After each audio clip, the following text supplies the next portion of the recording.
पहला जन्म उनका था एक ऋषि के रूप में, वो अपने आप को देख रही हैं। वो तपस्वी हैं, हिमालय में बर्फ के बीच वो बैठ के तपस्या करती थी गुफा के अंदर। इनकी उम्र पूरी, जब इन्होंने शरीर छोड़ा था तो 1000 साल की उम्र थी इनकी। तो ये हमने हिमालय के जलवायु के बारे में उनसे बात की। इन्होंने हिमालय में बर्फ को बढ़ते और घटते दोनों तरह से देखा। इन्होंने देखा कि हिमालय में बर्फ कभी बहुत बहुत बहुत बर्फ पड़ती है और एकदम सब तरफ बर्फ हो जाती है। इनके पिछले जन्म की इस कहानी में सबसे रोचक हिस्सा यही था कि ये भगवान शंकर से मिलने कैलाश पर्वत पर गए और कैलाश पर्वत के ऊपर गए। इन्होंने कैलाश पर्वत के ऊपर से मानसरोवर झील को भी देखा। ऋषि के बाद इन्होंने देखा कि ये वृंदावन में गोपी के रूप में फिर से पैदा हुई है। मजे की बात ये थी मित्रों कि इससे जो हमने बात की ना, तो इसने कहा कि एक भी दिन, एक भी घंटा ऐसा नहीं जाएगा जब उसको कृष्ण के साथ एहसास ना हो, कृष्ण की उपस्थिति का या कृष्ण से जुड़ाव का या कृष्ण से कुछ लेना देना है, इस तरह का एहसास ना हो। ऐसा हो ही नहीं सकता था उनको। कृष्ण भी इनके हम उम्र ही थे।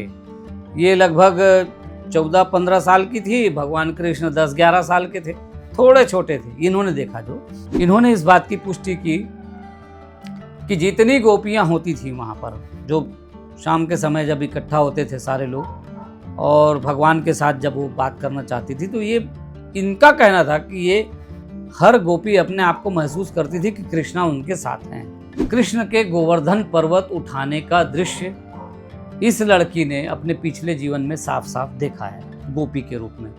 ये रिग्रेशन करने से पहले, पास्ट लाइफ का ये प्रयोग करने से पहले, ये लड़की दीपिका माँ जो यशोदा मैया वाली जो वीडियो थी हमारी, ये वो वीडियो देख चुकी थी और वो उनको पहचान गई है यशोदा माँ को।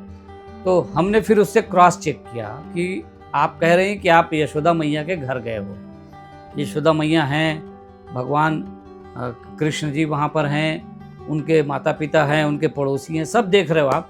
तो ज़रा बताओ, तो ये यशोदा मैया कौन है? क्या आप इनको जानते हो?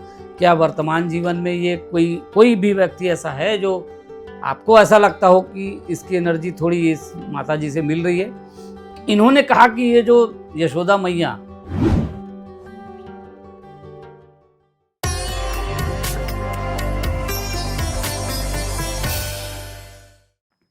नमस्कार मित्रों, आप सभी का एक बार फिर से स्वागत है। मैं हूं संजय शर्मा और आप देख रहे हैं द मॉन्क। आज जैसा कि मैंने पिछली बार एक वीडियो में आपसे कहा था कि हमारे पास कृष्ण की गोपियां भी पास्ट लाइफ रिग्रेशन के लिए आ चुकी हैं और एक नहीं कई आ चुकी हैं और उनकी कहानी धीरे धीरे हम आपको अब बताना शुरू करेंगे। तो उसी कड़ी में आज मैं आपको एक गोपी की कहानी बताने जा रहा हूँ जो यहाँ पास्ट लाइफ रिग्रेशन के लिए आई थी। और उनका सवाल क्या था, वो क्यों आई थी? दरअसल वो इसलिए आई थी कि जब वो छोटी बच्ची थी, बहुत छोटी बच्ची थी, तब से उनको कृष्ण को देख के कुछ तो अजीब उनको लगता था। उनकी फीलिंग बहुत अजीब होती थी। उनको लगता था कि ये जो कृष्ण भगवान हैं, ये इनको मैं जानती हूँ, इनको मैं पहचानती हूँ, इनसे मेरा कुछ तो कनेक्शन है, कुछ तो बात है। ऐसा उनको बचपन से ना, एकदम छुटपन से वो भी कृष्ण मूर्ति लेके घुमा करती थी। अच्छा, आपको याद होगा एक दीपिका माँ के बारे में एक बार हम लोगों ने बात की थी, जो उड़ीसा से आई थी और वो यशोदा मैया के रूप में अपने आप को उन्होंने पाया और उनको समझ में आया कि क्यों कृष्ण के मूर्ति को वो गोद में लिए घूमती हैं, क्यों कृष्ण को, देखिए सब भगवान को पूजा करते हैं, वो उसको अपने बच्चे की तरह चाहती थी। आपने देखा होगा उनके कुछ फोटोग्राफ्स मैंने डाले थे जो उन्होंने पहले खींचे थे कई साल पहले, तो उनकी कुछ तस्वीरें उन्होंने उपलब्ध कराई थी जिसमें वो कृष्ण को बच्चे की तरह एकदम चूमते हुए भी दिख रही हैं और वो माँ का वात्सल्य भाव के साथ वो कृष्ण की मूर्ति अपने साथ रख के चलती थी। तो ये जो यशोदा मैया की कहानी हमने जब डाली थी यूट्यूब पे और बहुत लोकप्रिय भी हुई, उसको लाखों लोगों ने देखा है। उसके बाद ये जो जिस लड़की की मैं बात कर रहा हूँ, वो भी मध्य प्रदेश से आई थी और उनको भी वो वीडियो देखने के बाद लगा कि क्या मैं कुछ अपने सवालों के जवाब पा सकती हूँ, जो जो सवाल उनके भीतर लगातार गूंज रहे थे। और वो सवाल सिर्फ एक ही था, कोई कुछ नहीं, जीवन में सब ठीक है, सब कोई प्रॉब्लम नहीं, सब तरह से जीवन ठीक ठाक चल रहा है, भगवान की अच्छी कृपा बनी हुई है। एक ही बस बेचैनी जो दिन भर। और अच्छा मज़े की बात ये थी मित्रों कि इससे जो हमने बात की ना, तो इसने कहा कि एक भी दिन, एक भी घंटा ऐसा नहीं जाएगा जब उसको कृष्ण के साथ एहसास ना हो, कृष्ण का, कृष्ण की उपस्थिति का, या कृष्ण से जुड़ाव का, या कृष्ण से कुछ लेना देना है, इस तरह का एहसास ना हो। ऐसा हो ही नहीं सकता था उनको। तो वो यहाँ पर आई थी, हमसे मिली, और उन्होंने अपना ये सवाल बताया। तो हमें भी लगा कि हो सकता है कृष्ण के समय वो रही हों, तो चलें देखते हैं। तो उनको देखा गया। अच्छा, अभी जो है ना वो कृष्ण भक्ति भी करती हैं, भगवान कृष्ण के प्रति उनका प्रेम अनन्य है, वो एक तरह से भक्ति भाव में डूबी रहती हैं, भगवान का भजन उनको बहुत पसंद है, और वो अपने आप को एक कृष्ण भक्त के रूप में महसूस करती हैं। मेरे मन में सवाल आया, क्या ये कहीं कोई मीरा वीरा तो नहीं थी? इस तरह का बस एक ऐसे ही सवाल आया मन में। तो फिर हमने उसको भेजा पास्ट लाइफ में। तो उन्होंने 2 जन्म देखे। अच्छा, दोनों जन्म जो है एक तरह से भक्ति का ही मार्ग था। लेकिन शुरू करते हैं उनके पहले जन्म से। पहला जन्म उनका था एक ऋषि के रूप में, वो अपने आप को देख रही हैं। वो तपस्वी हैं, हिमालय में बर्फ के बीच वो बैठ के तपस्या करती थी गुफा के अंदर। अच्छा, वो तब पुरुष के रूप में थी। तो अब ये पुरुष क्या करता था, इसकी कहानी मैं बताऊं आपको। इस पुरुष के पिता का नाम शांडिल्य ऋषि था। अब ये मैं नहीं कह पाऊंगा, उसने भी मुझे क्लियर नहीं किया कि ये शांडिल्य ऋषि वो वाले शांडिल्य ऋषि हैं या कौन से वाले शांडिल्य ऋषि हैं, क्योंकि एक ही नाम के बहुत सारे लोग हो सकते हैं। तो होते हैं, ऋषियों में भी एक ही नाम वाले कई ऋषि परंपरा में मिलते हैं।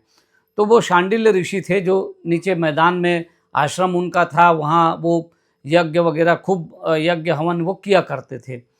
तो शांडिल्य ऋषि का ये बेटा था, और ये बचपन से ही 4-5 साल की उम्र में ही इसको लगता था कि मैं कुछ अलग करूं, मैं भगवान का भजन करूं, मैं भक्ति करूं, मैं साधना करूं। इस तरह की बात उनके मन में थी। लेकिन पिता और माँ रोकते थे कि ना ना, ये नहीं चलेगा। अच्छा, ये मज़े की बात है कि वो शांडिल्य ऋषि जो थे और वो जो उनकी माता जी थी वहाँ पे, वो दोनों अभी इसके मम्मी पापा हैं। यानी आज के स्थिति में इनके माँ बाप वही हैं, माता पिता वही हैं। ठीक है। तो वो ऋषि आज इनके पिता के रूप में आ गए, देखिए। और वो ऋषि का जो वो जो भगवत प्रेम है वो इनके पिता में इनको नज़र आता है। इनको पिता के अंदर वो भक्ति भाव या उस तरह का एक आध्यात्मिक व्यक्ति नज़र आता है। माँ में भी उनको उस तरह की बात दिखती है। खैर, तो वो शांडिल्य ऋषि का बेटा था।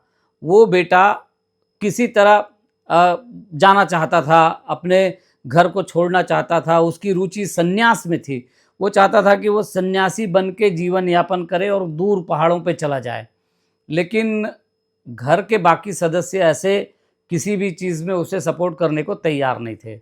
लेकिन 10-12 साल का होते होते वो चला गया। 12 साल का हुआ, अनुमति ली माता पिता से, और फिर वो पहाड़ पे चला गया। अब वो बच्चा पहाड़ में जाके वहाँ पर उसको एक गुरु थे, जो वहाँ आश्रम में भी उसको आते थे, मिलते थे।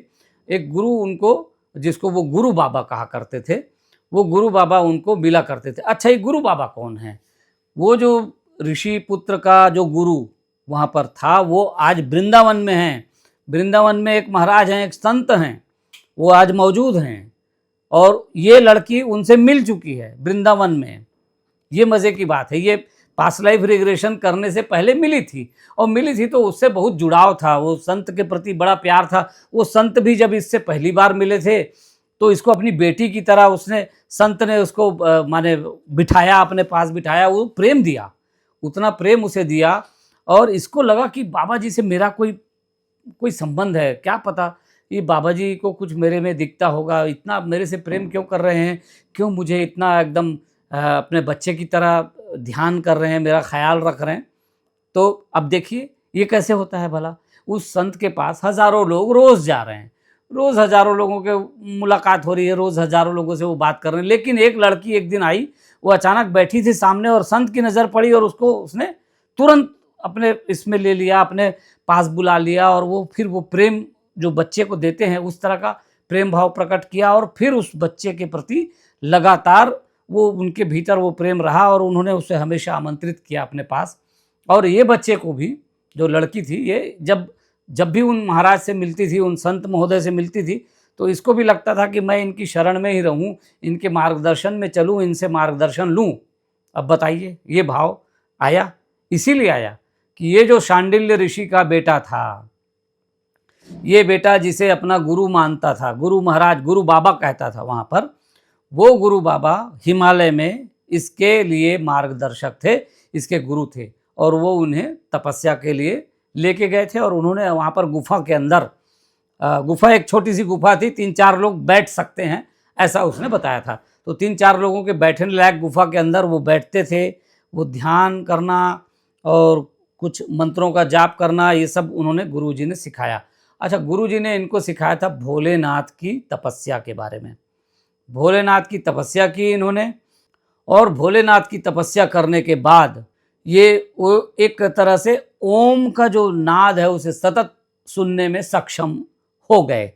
ये जो ऋषि पुत्र थे वो पूरी तरह से एक तरह से महादेव में रम गए थे अपने गुरु के मार्गदर्शन में, और गुरु भक्ति भी उनकी थी। लगातार गुरु उनको नज़र रखते थे, बीच बीच में उनकी गुफा में पहुंच जाते थे। ये गुफा के अंदर रहते थे और तपस्या करते थे, तो गुरु उनको कभी कभी देखने के लिए आया करते थे।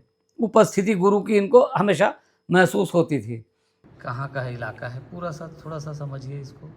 ये किस जगह पे है ये इलाका आपका? हिमालय ही है जी, हिमालय है।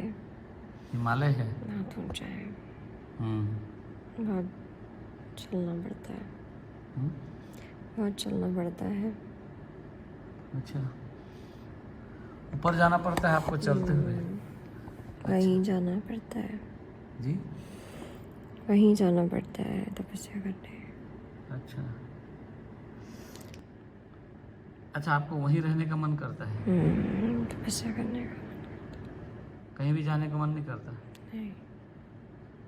कोई तीर्थ स्थल आसपास है? कोई बद्रीनाथ, केदारनाथ या गंगोत्री, यमुनोत्री, इस तरह के कुछ धाम वाम भी हैं कि वो सब दूर है? सिर्फ बर्फ पहाड़ है जी, सिर्फ बर्फ और पहाड़ है। अच्छा, कोई मंदिर नहीं दिखता। आप ये इस गुफा पर्टिकुलर जहाँ पे आज हैं, कितने सालों से, कितने दिनों से हैं आप यहाँ पे? गुफा बस बनी है, कभी कभार ही जाते हैं, ज़्यादातर बैठे रहते हैं। पूरा टाइम बैठे रहते हैं, ध्यान करते रहते हैं। मौसम भी चेंज हो रहा है, बैठे हुए हैं, ठंड नहीं लग रही है। गुफा के अंदर आप बैठे हुए हैं? नहीं, कम बैठते हैं, बाहर ही बैठते हैं। बाहर ज़्यादा बैठते हैं आप? ठंड में बाहर ज़्यादा बैठते हैं। अच्छा, इन्होंने देखा कि ये इनकी उम्र 150 साल की है, लेकिन ये 40 साल के आसपास का ही कोई युवक है ऐसा इनको लग रहा है। 40 साल का एक युवा शरीर अपने को देख रहे हैं। और पीछे नीचे जो मैदान में ऋषिगण आए थे, ऋषियों ने आग्रह किया कि वो हवन वहाँ पर करना है, उस आश्रम में चलो। तो फिर ये गए थे उस आश्रम में 150 साल की उम्र में, जब वो 40 साल का युवा दिखते थे। और वो आश्रम में जाके उन्होंने भी यज्ञ में भाग लिया। और वो यज्ञ कौन करवा रहे थे? यज्ञ इनके पिता करा रहे थे, शांडिल्य ऋषि जी। और वही यज्ञ में बहुत सारे ऋषि मुनि आए थे, इनके गुरु बाबा भी पहुँचे थे। बड़ा सत्कार हुआ इनका, बड़ा काफ़ी खुश थे ऋषि जो यज्ञ करवा रहे थे, क्योंकि उनको लगा कि चलो बेटे ने एक तरह से हमारी बात मानी और आया यहाँ पर और आकर एक यज्ञ में भाग लिया। कभी यज्ञ भी आप करती हैं? अच्छा, ठीक है। यज्ञ करते समय आपके पास और भी लोग आते हैं या आप अकेले करते हैं? बहुत सारे कुंड बने हुए हैं। हाँ। अच्छा। तो जब आप यज्ञ करते हैं तो बहुत सारे ऋषिगण भी आते हैं वहाँ पे? वेदों की साउंड मंत्र का गूंज रहा है वहाँ पे। एक लय में सब गाते हैं।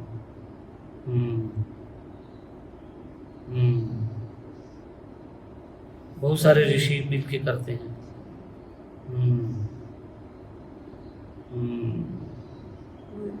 ऐसे लग रहा है सब बोल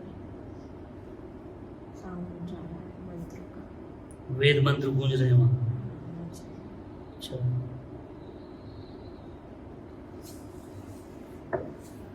आप भी किसी एक कुंड के सामने बैठे हैं, ठीक है, आप भी हवन कर रहे हैं, यज्ञ कर रहे हैं, तो खुश हैं कि आपने उनकी बात मानी और यज्ञ में शामिल हुए। अच्छा, रिस्पेक्टेड है वो भी, रिस्पेक्टेड हो गया वो बड़े हैं। माने आप यज्ञ में आए हैं, इससे यज्ञ में, इसलिए वो खुश है ना, ठीक है।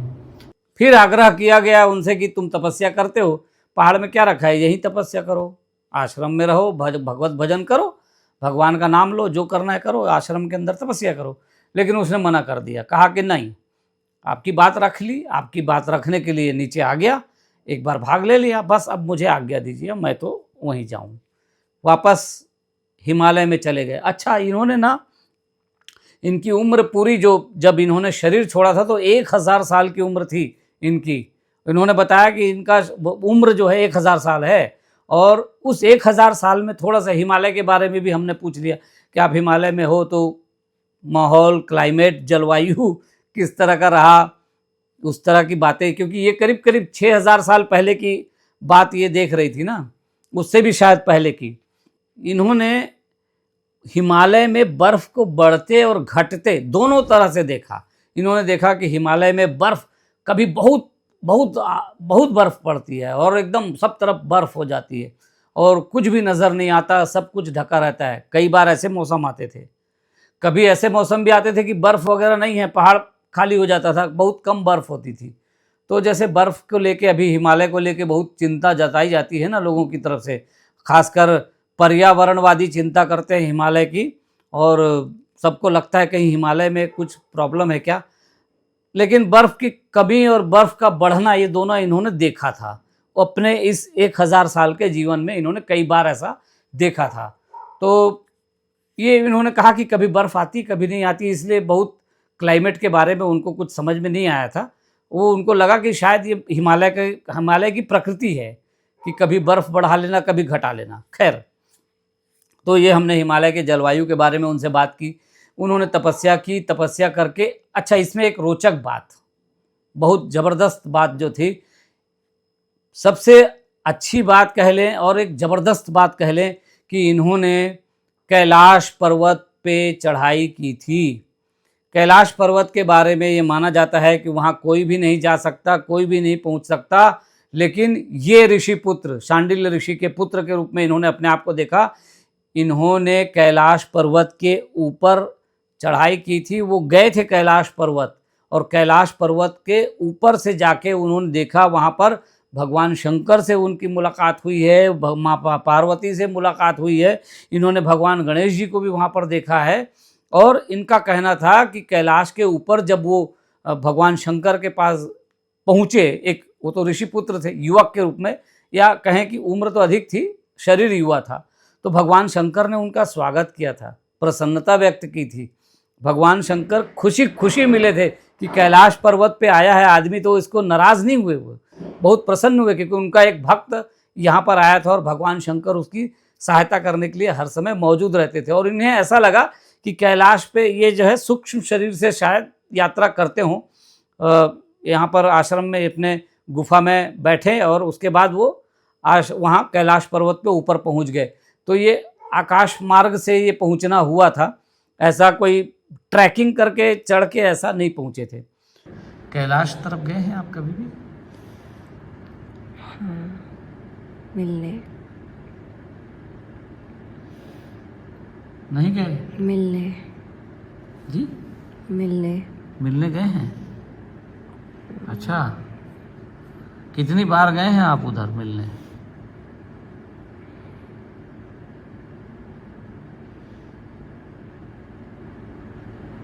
जाते रहते हैं ऐसा लग रहा है।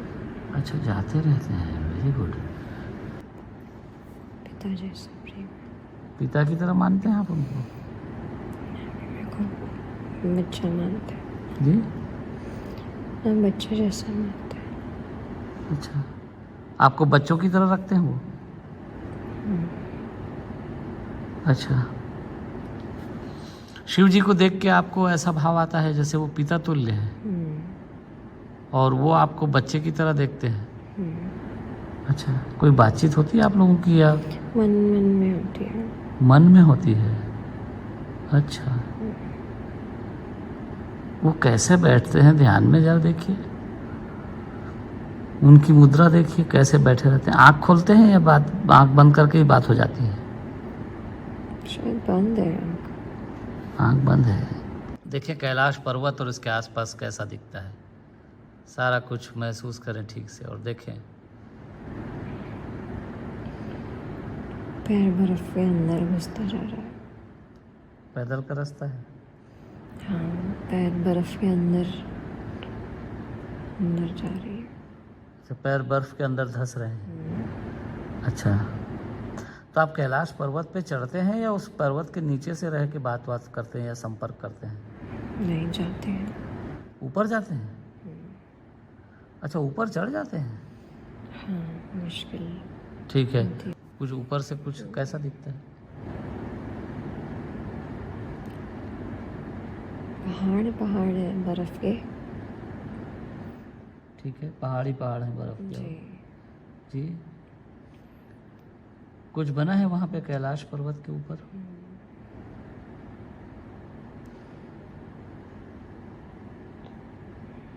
नहीं बना है? है, बना है। क्यों है? बर्फ का कुछ बना हुआ है। हाँ, बैठने के लिए भी बर्फ का है। अच्छा, बैठने का भी बर्फ से ही है? अच्छा, क्या आप शिव जी को देख पा रहे हैं? हाँ। हाँ? तो लेकिन कैलाश पर्वत के ऊपर अपने आप को देखते हैं, भगवान शंकर ने बड़ा इनको प्रसन्नता जताई इनके आने से। तो एक तरह से ये कह सकते हैं कि और भी ऋषि मुनि कैलाश पर्वत जाते रहे होंगे पहले, इसीलिए तो किताबों में जिक्र है कि कैलाश पर्वत पे क्या, कैसा, क्यों, कैलाश पर्वत का इतना महिमा क्यों, ये सब ऋषि मुनियों ने देखा है वहाँ पे, इसीलिए उन्होंने इसके वर्णन किए हैं। अब भगवान शंकर का ही स्थान माना जाता है, कहा जाता है कि भगवान शंकर वहीं रहते हैं, वो उनका निवास है। वो अब वो सूक्ष्म रूप से आप अगर जाने में सक्षम हो तो हो सकता है आपको भी भगवान दिख जाए वहाँ पर, लेकिन अब ठीक है, तर्क करने वाले अलग अलग तरह से तर्क करते हैं। तो ये सबसे इस पूरे इस प्रकरण में, इस पूरी इनकी स्टोरी में, इनके पिछले जन्म की इस कहानी में सबसे रोचक हिस्सा यही था कि ये भगवान शंकर से मिलने कैलाश पर्वत पर गए और कैलाश पर्वत के ऊपर गए। इन्होंने कैलाश पर्वत के ऊपर से मानसरोवर झील को भी देखा और इन्होंने ये भी देखा कि ये कई सालों तक वहाँ पर मानसरोवर कैलाश के क्षेत्र में ही तपस्या भी की इन्होंने। मानसरोवर का पानी पीते थे, खाना कुछ खाते नहीं थे, इनको ज़रूरत भी नहीं थी, ऐसे भी सिद्धों को बहुत खाने पीने की ज़रूरत नहीं पड़ती है। आपका शरीर वैसी का वैसी है? अच्छा, फिर भी आपको क्या 5-10 साल हो गए हैं यहाँ पे आए? जी, 5-10 साल से भी ज़्यादा हो गया सर? ओहो, ठीक है। और इन जितने साल हुए आपको, इन सालों में भोजन करने के लिए आप क्या करते हैं? कुछ भी नहीं करते भोजन? अच्छा, तो ये कभी कभी मानसरोवर का पानी पिया करते थे नीचे, और मैदान में रह के तपस्या भी करते थे, और जब उनको लगे कि भगवान से मिलना है तो ऊपर मिल भी सकते थे भगवान से, उनको कोई बंधन नहीं था वहाँ पे। तो इन्होंने देखा कि अनेक वर्षों तक ये वहाँ पर कैलाश मानसरोवर के पास इन्होंने साधना की, और इनके पिताश्री की ओर से ऋषि शांडिल्य जी की तरफ से हमेशा इनको सूचनाएं कभी कभार संतों के माध्यम से मिलती थी कि आप चाहें तो आइए, तो लेकिन इन्होंने कहा कि नहीं आएंगे। और 150 साल की उम्र थी इनकी जब वो यज्ञ में भाग लिए, और उसके बाद फिर कभी भी वहाँ नहीं गए। एक दो मौके ऐसे भी थे इनके जीवन के जब इन्होंने देखा कि वो पूरा शरीर इनका बर्फ से ढक गया है, और ये लंबे लंबे समय तक, महीनों महीनों तक वहाँ पर तपस्या में लीन हैं, ना कुछ खाना है ना कुछ पीना है, बस बैठे हैं। और क्या हो रहा है, हो क्या रहा है, ओम का गुंजार हो रहा है बस। क्या मुंह से नहीं, मुंह से इनके कोई शब्द नहीं निकल रहे हैं, लेकिन ये पूरे समय ओम की ध्वनि को अपने भीतर महसूस कर रही हैं। माने अब उस समय लड़का थे तो कर रहे थे। तो ये ऋषि जो अब युवा से अब 1000 साल के हो गए थे, ये भी महान ऋषि हुए एक तरह से कह लें। तो ये ऋषि जो है फिर अपने शरीर को त्याग करते हैं 1000 साल के बाद, और अपनी इच्छा से त्याग करते हैं, अपनी मर्जी से त्याग करते हैं। भगवान भोलेनाथ स्वयं वहाँ पर मौजूद थे जब ये अपना शरीर छोड़ रहे थे, लेकिन इनके गुरु जी नहीं थे वहाँ पे, गुरु उस समय मौजूद नहीं थे। हालांकि गुरु को इन्होंने एक तरह से मानसिक संदेश अपने गुरु जी को भेज दिया था, तो गुरु नहीं थे, शंकर भगवान वहाँ पर थे और इन्होंने अपना शरीर छोड़ा। इन्होंने ऐसा देखा कि जब ये शरीर छूटा तो सिर के ऊपर से यहाँ से एक प्रकाश निकला है, और वो प्रकाश फिर भगवान शंकर के अंदर समा गया, निकला और जाके भगवान से मिल गया, सम्मिलित हो गया। भगवान की ऊर्जा वहाँ पर जो मौजूद थी उसमें वो शामिल हो गया, ऐसा इन्होंने देखा। तो ये हुई इस लड़की की पिछले जीवन में एक जीवन की कहानी। ये तो आई थी तो सवाल लेके आई थी कि कृष्ण से इसका किस तरह की बात है, कृष्ण भगवान इतने इनको बहुत करीब के क्यों लगते हैं, इनको जाने पहचाने क्यों लगते हैं, क्यों ऐसा लगता है कि कृष्ण से इनका क्या कोई संबंध है, कोई नाता है, कोई पहचान है। तो ये सवाल तो रह गया था, क्योंकि ये तो ऋषि के रूप में अपने आप को देखते हैं, तपस्वी के रूप में देख रहे थे। तो हमने फिर उस सवाल का जवाब तलाशने की कोशिश की। ये जो ऋषि का जीवन इन्होंने देखा, तो ऋषि का जीवन देखने से एक बात इन्हें क्लियर हुई, जो इनका एक सवाल ये भी था कि इनकी आध्यात्मिकता में रुचि क्यों है, क्यों इनको हमेशा भक्ति भाव में और भजन में, अध्यात्म में, ध्यान में, कीर्तन में, ये सब क्यों इनका मन करता है, क्यों नहीं ये, अब है तो लड़की बहुत यंग है, तो क्यों नहीं बाकी यंग बच्चों की तरह जो इसके अंदर वो भाव क्यों नहीं आते जो दूसरे यंग बच्चों में रहते हैं, वो कुछ अलग खेलते कूदते हैं, उनका अपना ढंग होता है, वो बाकी चीज़ों में मज़ा लेते हैं, संसार में उनकी रुचि काफ़ी होती है। लेकिन ये लड़की है कि इसको कहीं रुचि नहीं है। हालांकि इसकी शादी हो चुकी है, परिवार है इसका पूरा, लेकिन इसकी रुचि नहीं है उस तरह की चीज़ों में। अच्छा, इसका परिवार भी थोड़ा सा आध्यात्मिक जैसा है, तो पति से भी सपोर्ट अच्छा मिल जाता है इनको अध्यात्म की दृष्टि से। इन्होंने महसूस किया कि आध्यात्मिकता इनके भीतर इतनी ज़्यादा है कि उसकी तुलना में बाकी चीज़ें इन्हें बिल्कुल भी आकर्षित नहीं करती। तो ये इस हिस्से का जवाब, इस आध्यात्मिकता का जवाब कह लीजिए, इनको मिल गया कि ये ऋषि शांडिल्य के पुत्र के रूप में अपने आप को देख रही थी। ठीक है, अब अगला जीवन। तो ऋषि के बाद इन्होंने देखा कि ये वृंदावन में गोपी के रूप में फिर से पैदा हुई है। अभी लड़की वृंदावन में पैदा हुई, अपने वृंदावन में जो माहौल था उस समय भगवान कृष्ण वहाँ मौजूद थे, और कृष्ण भी इनके हम उम्र ही थे। ये लगभग 14-15 साल की थी, भगवान कृष्ण 10-11 साल के थे, थोड़े छोटे थे। इन्होंने देखा जो, लेकिन उनको बड़ा अच्छा लगता था कृष्ण के साथ होना, कृष्ण के साथ खेलना।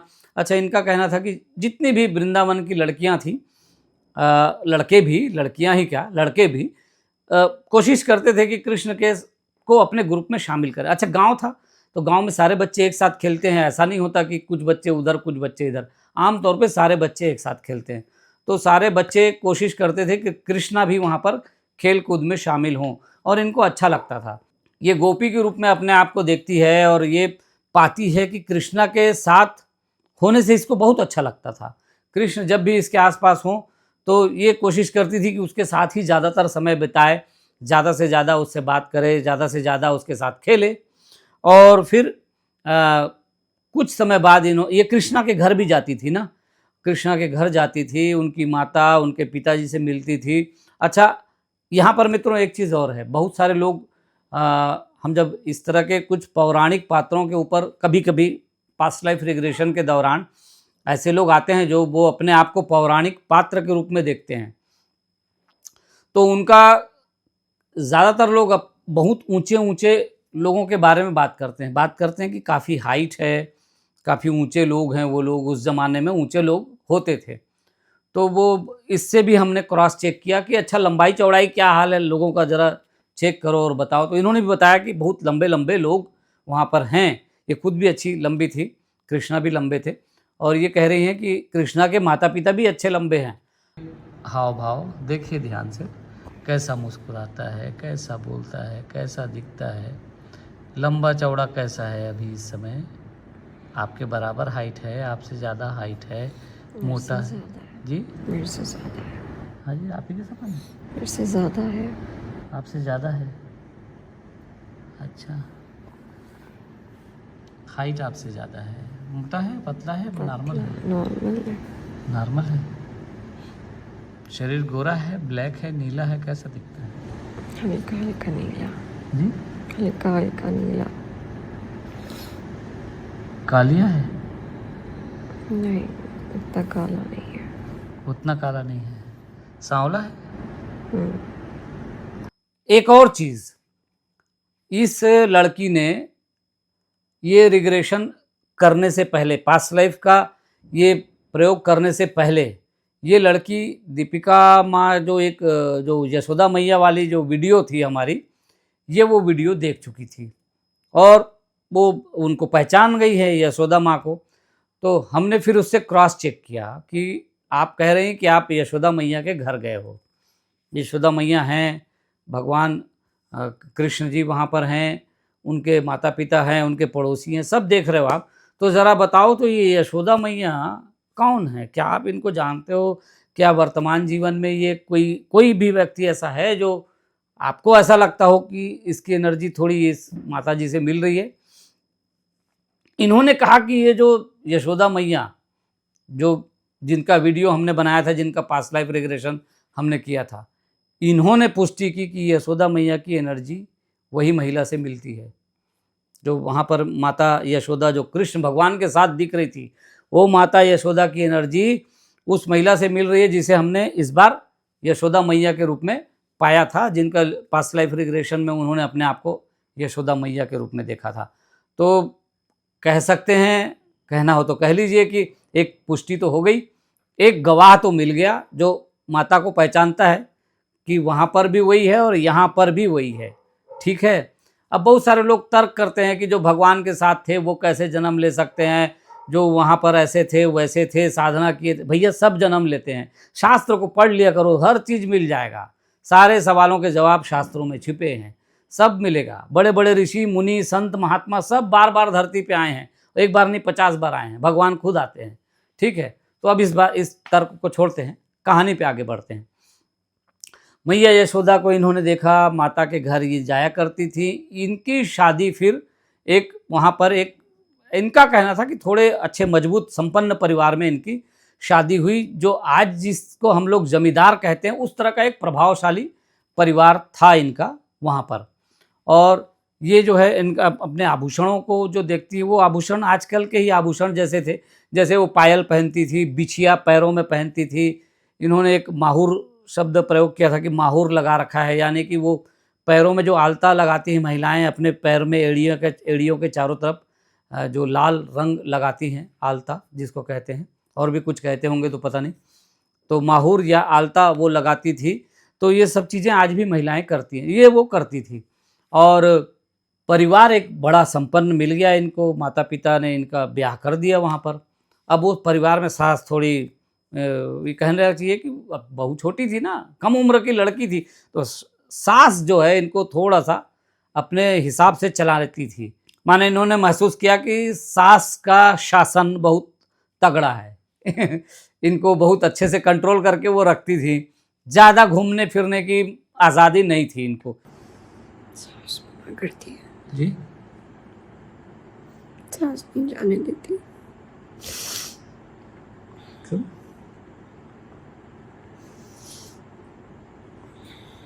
चली आया बोलती है। तो थोड़ी कठोर है क्या? बहुत कठोर। बहुत कठोर है वो। अच्छा। हालांकि पति बहुत अच्छा सहयोग करते थे, इनको प्रेम करते थे, खूब सहयोग करने की कोशिश करते थे, लेकिन वो संयुक्त परिवार होता है ना, तो संयुक्त परिवार होने के कारण भी वो पति जो है चाह के भी बहुत ज़्यादा अपनी पत्नी के पास जाके उनकी मदद करने की स्थिति में नहीं होता था। पुराने ज़माने में ये होता था कि पति जो है बहुत ज़्यादा पत्नी के आसपास नहीं जा सकता था और संयुक्त परिवार में संभव भी नहीं होता था। तो वो चाहते थे लेकिन बहुत ज़्यादा कुछ कर नहीं पाते थे पत्नी के लिए। और पत्नी को कभी अगर बाहर जाना है, माने ये लड़की जो अपने आप को एक गोपी के रूप में देख रही है, जब इसे बाहर जाना होता था, कभी कृष्ण से मिलने का मन है, कृष्ण से बात करने का मन है, तो ये सहेलियों के साथ बाहर जाती थी और सहेलियां जब इसकी होती थी तब इसको इजाज़त मिल जाती थी, सास भी छूट देती थी कि ठीक है जाओ सहेलियों के साथ घूमो। और इस तरह से ये सहेलियों के साथ बाहर जाती थी, भगवान से मिलती थी, कृष्णा से मिलती थी, सब उनके मित्रों के साथ भी वो मिलती थी, सारी गोपियाँ एक साथ इकट्ठा होती थी। अच्छा, इन्होंने एक चीज़ और बताई जिसके बारे में शास्त्रों में कहीं कहीं ग्रंथ ऐसे लिखे गए हैं, ऋषि गण भी चर्चा करते हैं, संत भी इसी तरह की बात कहते हैं। इन्होंने इस बात की पुष्टि की कि जितनी गोपियाँ होती थी वहाँ पर, जो शाम के समय जब इकट्ठा होते थे सारे लोग और भगवान के साथ जब वो बात करना चाहती थी, तो ये इनका कहना था कि ये हर गोपी अपने आप को महसूस करती थी कि कृष्णा उनके साथ हैं, हर एक के साथ कृष्णा होते थे। जो महारास का जो समय आया था और जो बात करते हैं ना कि रास लीला जब भगवान की चलती थी निधि वन में, तो वो सारी गोपियों के साथ भगवान होते थे। अब ये ऐसा अजीब लग सकता है, लेकिन इन्होंने बताया कि हाँ ये सच है, भगवान सबके साथ होते थे। कृष्ण भगवान हर एक गोपी को लगता था कि कृष्ण भगवान मेरे साथ हैं। अब बताइए सबको कैसे लग सकता है, तो होते थे तभी लगा होगा, नहीं तो कैसे लगेगा। तो ये इन्होंने पुष्टि की कि भगवान सबके साथ होते थे। एक दूसरा, इन्होंने देखा कि इनके साथ कृष्ण की दोस्ती थोड़ी अच्छी थी, अच्छी मजबूत दोस्ती थी। इनको ऐसा एहसास होता है कि बाकी गोपियों की तुलना में भगवान इसकी तरफ थोड़ा ज़्यादा ध्यान देते थे या इससे विशेष प्रेम या लगाव भगवान महसूस करते थे, तो इनको थोड़ा ज़्यादा केयर कृष्णा करते थे। इसीलिए कभी कभी कृष्णा अकेले में भी इनसे मिल लेते थे। ये जब कभी संदेश भेजे या कभी बाहर आए या कहीं कोई ऐसा मौका लगे, तो ये अगर कृष्णा से कह दें कि आप मुझे आज वहाँ पर मिलो या इस जगह मिलो या आप इनसे छुटकारा पाओ दोस्तों से, अपन दोनों बात करेंगे, तो वो ऐसा करते थे, उनके साथ बैठते थे, उनके साथ बातें करते थे। और कृष्ण का इन्होंने महसूस किया कि इनके प्रति अच्छा खासा प्रेम भाव है और बड़ा सावधानी से भगवान कृष्ण इनको डील करते थे, माने इनका दिल न दुखे इसका ख्याल रखते थे वो। लेकिन फिर भी दिल तो दुखेगा, क्योंकि कृष्णा को जाना है मथुरा और वृंदावन छोड़ना है, इधर से निकलना है। तो फिर वो जाने का दिन भी आया, जब वो चले गए, जा रहे हैं, तो भी इनसे मुलाकात हुई थी। अच्छा, उस समय ना शाम हो गई थी और उनको पता चला कि ये जाने वाले हैं, कृष्ण जाने वाले हैं, तो कृष्ण से मिलने के लिए चली गई शाम होने के बावजूद, क्योंकि घर पे पहुंचना होता था। कम उम्र थी, सास की नज़र रहती थी, सास चाहती थी कि बहू समय पे घर आए, लेकिन अब बहू को पता चल गया कि कृष्ण जाने वाले हैं, यहाँ छोड़ के जा रहे हैं गांव को, तो ये बेचैन थी, तो ये चली गई कृष्ण से मिलने के नाम पे और उन्होंने उनको मुलाकात की। फिर ये लोग एक गांव के बाहर जो एक जंगल जैसा एरिया था, ये इन्होंने कहा कि जंगल जैसा हिस्सा है, और आप सब जानते हैं कि गांव के बाहर आमतौर पे अमरैया होती है, आम का बगीचा होता है या बाग बगीचे होते हैं जो जंगल की तरह ही दिखते हैं, मैदान होता है, जंगल होता है छोटा सा। तो वहाँ पर वो गए, वहाँ भगवान कृष्ण से मिली और भगवान कृष्ण से मुलाकात होने के बाद जब इन्हें पता चला कि वो जा रहे हैं, तो ये बड़ी दुखी हुई, बहुत परेशान हुई और एक तरह से रोने भी लगी है। तो कृष्ण ने इनसे कहा, अब ये बहुत महत्वपूर्ण हिस्सा ना, कृष्ण ने इनसे कहा कि क्या फ़र्क पड़ता है, तुमसे दूर हैं या तुम हमसे दूर हो, उससे कोई फ़र्क नहीं पड़ता, हम तुम्हारे आसपास होंगे, ये तुम हमेशा, तुम्हें इसका एहसास होगा कि हम तुम्हारे आसपास हैं, तुम हमेशा इस बात को महसूस करना। क्या चल रहा है देखिए, मैं रो रही हूँ। अच्छा, मिलकर भी रोना आ रहा है, क्यों रो रही हो, दुखी हो?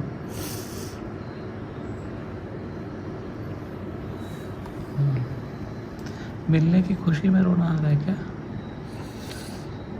कि नहीं मिल पाएंगे अब फिर से कभी भी। अच्छा, दूर हो जाते हैं करके रोना आ रहा है। ठीक है, देखें और क्या बात है मुझे। समझा रहे हैं मुझे, समझा रहे हैं मुझे कि मैं हमेशा बासी तो हूँ, पर मैं नहीं मान रही।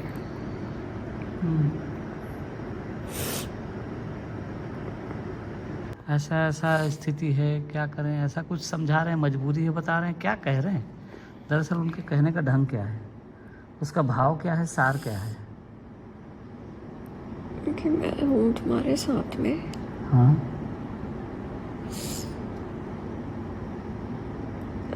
हमेशा हूँ तुम्हारे साथ में।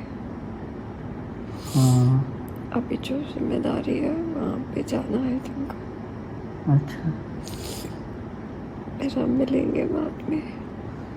अच्छा, तो मुझे अच्छा नहीं लग रहा, सही मुझे नहीं जाना, जी। मुझे नहीं जाना।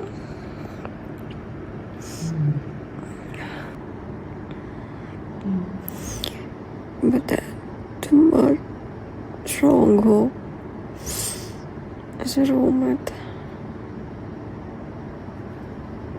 और आज आज देखो, ये कृष्णा के समय से गोपी का ये अगला जन्म है। अब वो बीच में और भी कई जन्म ले चुकी होगी तो मैं नहीं जानता। ये जन्म में देखिए, आज ये वर्तमान में एक यंग लड़की है, नए ज़माने की लड़की है, मॉडर्न लड़की है, लेकिन आज भी कृष्णा आस-पास हैं, इस एहसास में जी रही है ना। तो मुझे लगता है कि वो जो भाव कृष्णा ने वहाँ पर वो आश्वासन दिया, वायदा किया कि तुम भले दूर रहो लेकिन मैं तुम्हारे आसपास रहूँगा, यही भाव के कारण, कृष्णा के उस वायदे के कारण मुझे ऐसा लगता है कि कृष्णा अपना वायदा निभा रहे हैं। इसके ऊपर वो प्रेम भाव दिखा रहे हैं। अब आज भी वो उनके आसपास मौजूद हैं और कृष्णा की भक्ति में तो ये आज भी डूबी हुई है। आज भी भगवान कृष्ण इनको बस कृष्णा की भक्ति ही करनी है और कोई सवाल नहीं है किसी भी तरह का, कोई उसमें इफ बट किंतु परंतु कुछ नहीं है। बस कृष्णा की भक्ति इनको करनी है और ये करती हैं। और इनका परिवार भी अच्छे से सपोर्ट करता है क्योंकि वो ऋषि परंपरा से आया हुआ परिवार था। अच्छा, इनका जो ससुर था ना, वहाँ पे ससुर जी को जो इन्होंने देखा, पति आज भी इनके पति हैं, वही पति ना जो वहाँ भी सपोर्ट करते थे इनको, एक गोपी के रूप में आज भी इनको सपोर्ट कर रहे हैं। तो ये पति यहाँ पर सपोर्ट करते हैं, बहुत अच्छे से सपोर्ट। पति ही लेके आए थे ना इसको, जब इन्होंने पास्ट लाइफ रिग्रेशन का जब भी कभी भी इनका मन में हुआ होगा, उन्होंने डिस्कस किया होगा, चर्चा की होगी, तो पति को लेके आई थी यहाँ पे। हालांकि सेशन के दौरान पति अलग जगह पे थे और ये सेशन चल रहा था, तब हमने वैसे भी पति को बाहर घूमने की इजाज़त दे दी थी कि तुम जाओ, हम जरा सेशन लेते हैं। तो पर वो बीच बीच में आके देख जाते थे इनको, और ये सेशन जब चला तो वो मौजूद थे, कह लीजिए। तो इस तरह से पति का सपोर्ट यहाँ भी मिला इनको कि ये अपने अगर कुछ इनके मन में है पास्ट लाइफ को लेके तो वो क्लियर हो जाए, तो वो सपोर्ट इनको मिला। सास को देखा इन्होंने तो वो सास आज भी माता जी हैं, सासू माँ हैं। और जो ससुर थे वहाँ पे, जो गोपी वाले जीवन में ससुर थे, वो ससुर आज चाचा ससुर के रूप में इनको नज़र आए, माने चाचा हैं वो, उस तरफ ससुराल की तरफ के चाचा ससुर हैं ये। तो ये उन्होंने देखा। अच्छा, फिर ये जो है कृष्ण भगवान के बहुत ज़िद करती हैं कि आप क्या कुछ आप रुक नहीं सकते, कहीं रुक जाओ तो अच्छा हो, क्या ज़रूरत है जाने की, इस तरह की बातें होती हैं वो जंगल के अंदर। ये सब जिद करते करते, बात करते करते काफ़ी रात अंधेरा हो गया है ना। शाम से ये वो उस जंगल जैसे इलाके में गए हैं पास के गांव के बाहर, और वहाँ डिस्कस कर रहे हैं, और वो इस तरह से बातें हो रही है कि रात हो गई और इनको पता ही नहीं चला। और फिर इनको जब ध्यान आया, होश आया कि अरे रात हो गई है, अब तो जाना पड़ेगा जल्दी से। तो कृष्ण उनको बाहर तक छोड़ने आए, उनके घर के पास तक, ताकि ये सेफ घर पे अंदर चले जाएं। फिर ये घर गई तो इनको खूब डांट भी पड़ी ससुराल में सास से कि भाई ये क्या तरीका है, रात को तुम अभी देर से आ रही हो, शाम हो गया, अंधेरा हो गया, और अंधेरे के बाद तुम घर में आ रही हो, तुम्हें अंधेरा होने से पहले घर में एंटर करना चाहिए। सास से थोड़ी डरती थी, लेकिन काफ़ी दिनों तक सास की नाराज़गी भी इन्होंने झेली इस वजह से, और कृष्णा के जाने के कारण बहुत दुखी भी थी। अच्छा, इसमें जो है एक प्रसंग ये भी आया, गोवर्धन पर्वत उठाने का प्रसंग था। और उस समय चूंकि कृष्ण से रोज़ मुलाकात नहीं होती थी इनकी इच्छा होती थी कि उनसे मिलें। तो भगवान की एनर्जी ऐसी थी ना, हर कोई चाहता था कि भगवान के आसपास रहें, किसी के अंदर ऐसी बात हो ही नहीं सकती थी कि वो भगवान से दूर जाए। तो कृष्ण के गोवर्धन पर्वत उठाने का दृश्य इस लड़की ने अपने पिछले जीवन में साफ साफ देखा है गोपी के रूप में, और इसने उसका पूरा वर्णन भी किया है। और इसने बताया है कि इन्हें बताया गया, घर में चर्चा चली कि चलो चलो चलो, वो कृष्ण ने पर्वत को उठा रखा है, ऊंचा कर रखा है, और वहाँ पर ही वो सब बारिश वारिश, जो आपको पता है किससे कहानी सब जानते हैं आप लोग, कि कैसे इंद्र के कोप से फिर बारिश, बाढ़ और सब स्थिति बनाने की कोशिश की गई वहाँ पे। तो इनको सबको लेके चले गए गोवर्धन पर्वत के नीचे। तो इन्होंने कहा कि कृष्ण ने वहाँ पर वो पर्वत को उठा दिया था, और ये देखी हैं अपने आँखों से, इन्होंने देखा है उसको। और कृष्ण वहाँ पर थे, पूरा गांव इकट्ठा हुआ था, सारे लोग आ गए थे, पानी बहुत तेज़ गिर रहा था और बड़ी मोटी मोटी बूंदें थी, अच्छी खासी तेज बूंदें थी, और इतना बारिश था कि वो माने लोगों को लगा कि कहीं प्रलय ना आ जाए, जल प्रलय की स्थिति ना आ जाए, ऐसा है, लोगों को भय हुआ था। लेकिन वो सारे लोग वहाँ पे, गांव के सारे लोग आ गए थे, और वहाँ गोवर्धन पर्वत के नीचे उन्होंने शरण ले रखी थी। भगवान ने वो गोवर्धन पर्वत उठाया था, ये लड़की ने साफ देखा, और भगवान इनको वहाँ से दिख भी रहे थे, और भगवान भी इनको देख रहे थे, इनको भी देखते थे, कभी मुस्कुराते थे। और इस तरह से गांव वालों के साथ वो काफ़ी समय तक उस पर्वत के नीचे रही। फिर जब सब मामला शांत हुआ और फिर स्थिति सामान्य हुई, तो फिर सब अपने घर लौटे। तो ये भी लौटे, तब इन्होंने भी उस समय भी कृष्णा से हल्की फुल्की बातचीत इनकी हुई थी। तो ये गोवर्धन पर्वत का प्रसंग तो इन्होंने देखा। कितना बड़ा पर्वत है ये? बहुत बड़ा पर्वत है, बहुत भारी। और कृष्ण ने उसको पूरा हाथों से छीनी उंगली से उठाया। छीनी से उठा दिया। क्या बारिश तेज हो रही है वहाँ पे? एक थोड़ा ऊंचाई है, फिर उसके ऊपर खाना है, फिर उसके ऊपर चिमनी है। अच्छा, तो क्या गोवर्धन पर्वत के नीचे पूरा गांव सेफ हो गया? जी हाँ। अच्छा, तो गांव वाले इससे क्या समझ रहे हैं, इसको देख के, इस घटना से गांव वालों को क्या लग रहा है? तो ये रक्षा करता है हमारी, पर फिर भी हम जैसा ही है, पर रक्षा करता है। अच्छा, कालिया नाग वाला जो कोई एक और प्रसंग जो आता है, या पुतना जैसा, तो वो तो नहीं देखा, क्योंकि ये भी छोटी थी ना, तो इसे बहुत ज़्यादा पता नहीं था। कृष्णा के उम्र के आसपास की ही थी, तो इसने, लेकिन गोवर्धन पर्वत वाला इसने बहुत अच्छी तरह से देखा, और साफ साफ देखा कि पर्वत भगवान ने ही उठाया है। अच्छा, इन्होंने ये भी बताया कि कान्हा जब गोवर्धन पर्वत को उठा रखे थे, तो पूरा गांव के लोग, सारे गांव के लोग उसमें आ गए थे। इतना जगह वहाँ पर थी कि सब लोग आ सके, पूरा गांव आ गया था, और सबको पता था कि पानी का जब तक सेटल नहीं होगा मामला, तब तक यहीं पर रुकना है, रुके थे। इन्होंने बताया कि जब ये बारिश की बात खत्म हुई और जब ये सब प्रसंग समाप्त हुआ, तो कृष्णा को गांव वालों ने कंधे पे उठा लिया था अपने, और कंधे पे उठा के कृष्णा को लेके गए, और खूब जुलूस निकला, एक तरह से कह लो, माने रैली जुलूस जो भी कहना है, वो एक तरह से गांव वालों ने पूरा उसका जय जयकार हुआ और लेके गए। और कान्हा तब जब कंधे पे बैठे, तब भी इनको आश्वासन की तरह, एक तरह से मुस्कुराहट के साथ आश्वासन था कृष्णा का कि मैं आपके साथ हूँ, आपके साथ रहूँगा, आपको आश्वासन है मेरा, इस तरह का कुछ भाव उनका था। और प्रेम एक तरह से वो अपना प्रेम एक तरह से वो दिखा रहे थे। और फिर इन्होंने देखा कि इनकी एक बेटी भी हुई, वो बेटी अभी भी इनकी बेटी है, इस जीवन में भी बेटी है, जो गोपी के रूप में इन्होंने अपनी बेटी को देखा था। और फिर इन्हें पता लगा कि भगवान कृष्णा की शादी भी हो गई है। उनको थोड़ा सा लगा, लेकिन ठीक है, ये तो अपने इनका तो परिवार अलग था। भगवान के प्रति भक्ति का भाव था, प्रेम का भाव था, भगवान भी इनसे प्रेम का भाव रखते थे, मित्रता थी एक तरह से कह लो। तो इनको कोई बुरा नहीं लगा था ऐसा कि उनकी शादी क्यों हो गई, या इस तरह से नहीं लगा, पर अच्छा लगा कि चलो अच्छी बात है, अच्छा है भगवान की शादी हो गई, ये भाव इनके अंदर आया ना। तो देखो, ये मित्रता का भाव था इनके अंदर। तो एक तरह से ये 35 साल की उम्र में उस शरीर को इन्होंने छोड़ दिया था। 35 साल की उम्र में जब अंतिम दिन इनका आया था, जब इनकी मृत्यु हो रही थी, सामान्य ढंग से मृत्यु हुई थी इनकी, ये बस इनको लगा कि शायद शरीर छूट जाएगा, क्या होगा, बीमार हुई और लगा कि अब बचने का पता नहीं है कि नहीं आसार।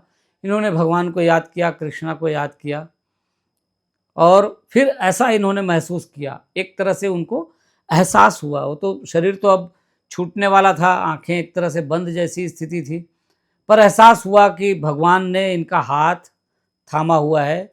ऐसा थाम के भगवान उनसे कह रहे हैं कि मैंने तुमसे कहा है कि मैं तुम्हारे साथ रहूँगा, मैं हमेशा तुम्हारे साथ रहूँगा, तुम निश्चिंत रहो।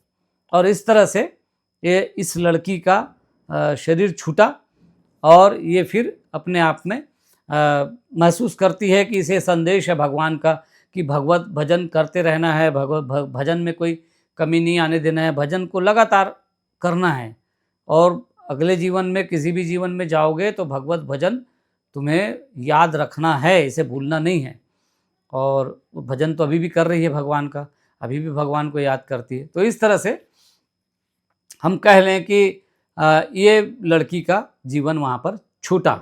तो मित्रों, ये थी एक गोपी की कहानी जो अपने आप को भगवान कृष्ण की गोपी के रूप में महसूस करती है, जिसने उस रास लीला में भी भाग लिया था, जिसने वो वन हिस्सा भी देखा, वो जगह भी देखी जहाँ पर रास लीला होती है।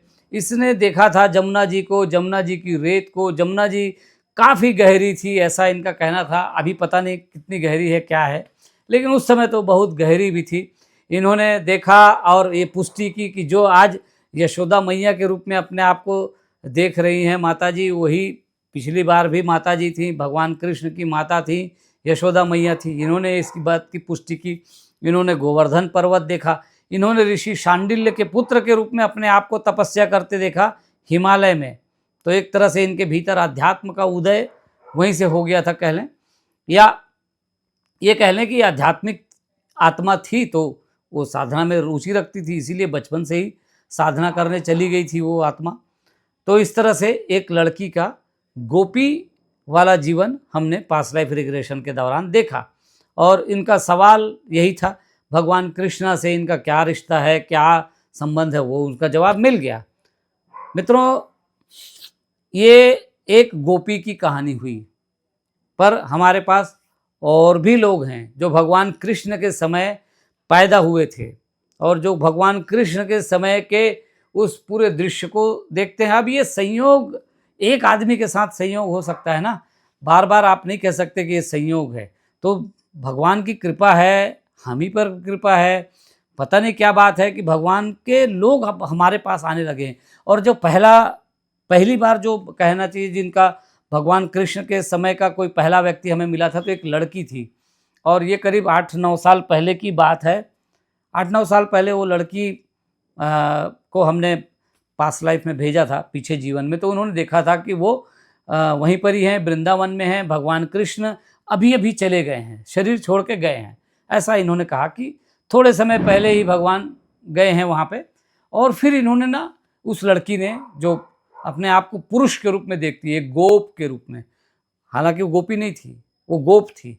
वो अपने आप को एक अच्छे हट्टे कट्टे मर्द के रूप में देखती है। वो देखती है कि वो वहाँ पर अच्छा खेती बाड़ी पशुपालन सब अच्छा ठीक ठाक है, लेकिन उसके अंदर एक भाव आया कि मुझे संन्यास ले लेना चाहिए। तो उसके पत्नी, बच्चे, परिवार, पूरा सब कुछ उस लड़की ने छोड़ा, और वो उस समय तो पुरुष के रूप में थी, तो उस गोप ने छोड़ा, उस व्यक्ति ने छोड़ा, और वो चला गया जंगल के अंदर। और वहाँ तपस्या करने लगा। और बहुत सालों बाद फिर वापस जब वृंदावन लौटा तो वृंदावन में तबाही का मंजर था।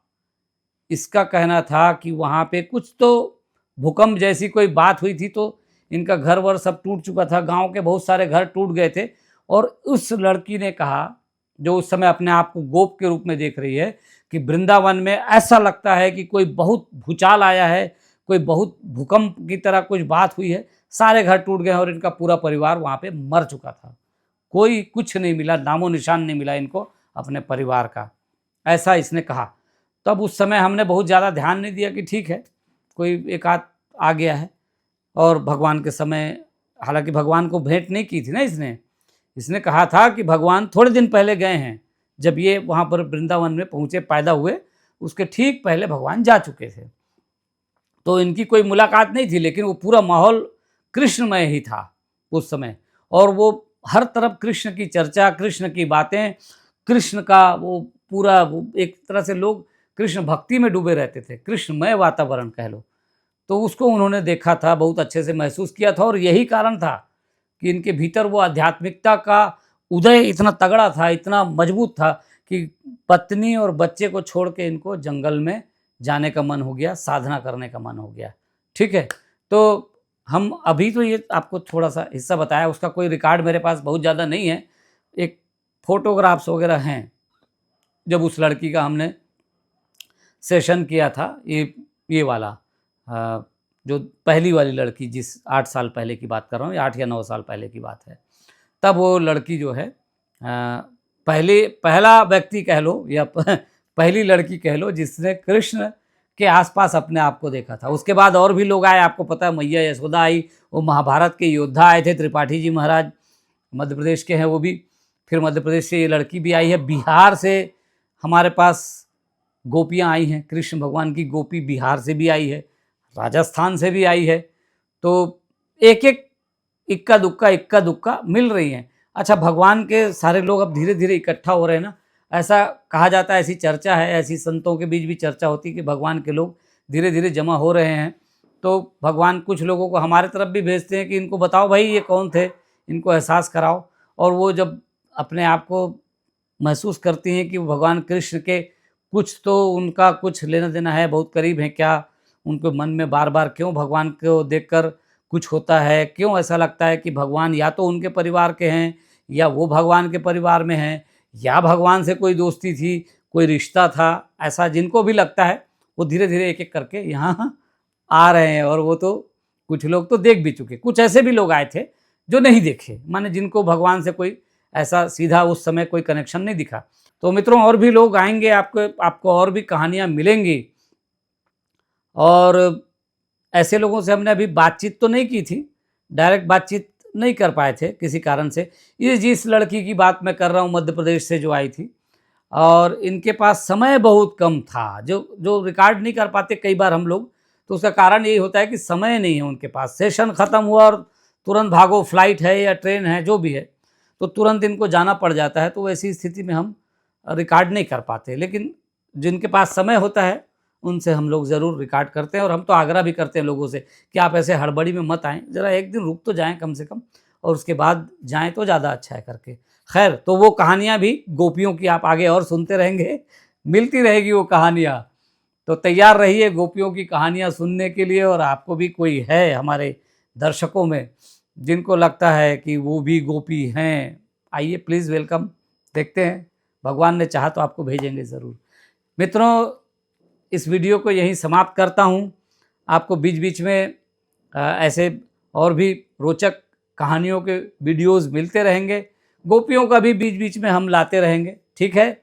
तो ये वीडियो अगर आपको पसंद आ रहा है तो प्लीज़ इसको लाइक करिए, शेयर करिए और कमेंट्स तो करते रहिए, पर सब्सक्राइब करना ज़रूर ध्यान रखिएगा, प्लीज़ सब्सक्राइब ज़रूर करिएगा। तो नमस्कार, अब बस इतनी ही बात करते हैं आज, फिर आगे किसी और कहानी के साथ मिलते हैं, ठीक है, नमस्कार।